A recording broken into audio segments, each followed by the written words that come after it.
รู้สึกเหมือนกันใช่ไหมทุกช่วงเวลาที่ผ่านไปสำหรับฉันมันถูกใช้เพียงแค่เธอตั้งแต่วันที่เราได้พบก็ได้รู้ว่าความคิดถึงมันเป็นอย่างไรเข้าใจคำว่ารักเพราะในวันนี้ฉันมีเธอ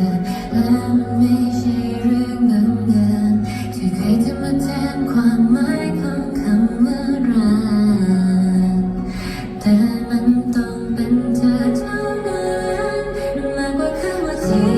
รักที่ฉันอยากให้เธอนะที่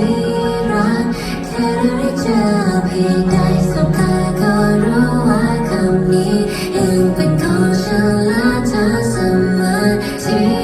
รักทุกครั้งที่ได้ยินคำว่ารักในใจมันนึกถึงเพียงแค่เธอ อยากให้รู้ไว้ว่าอ้อมกอดนี้เป็นของเธอนะที่รัก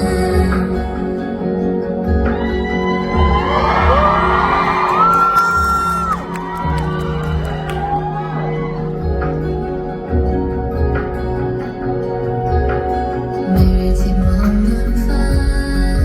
รู้ไหมฉันไม่เคยกลัวก็ไม่ว่ากี่วันคืนเปลี่ยนพันสิ่งมีที่อยู่ข้างฉั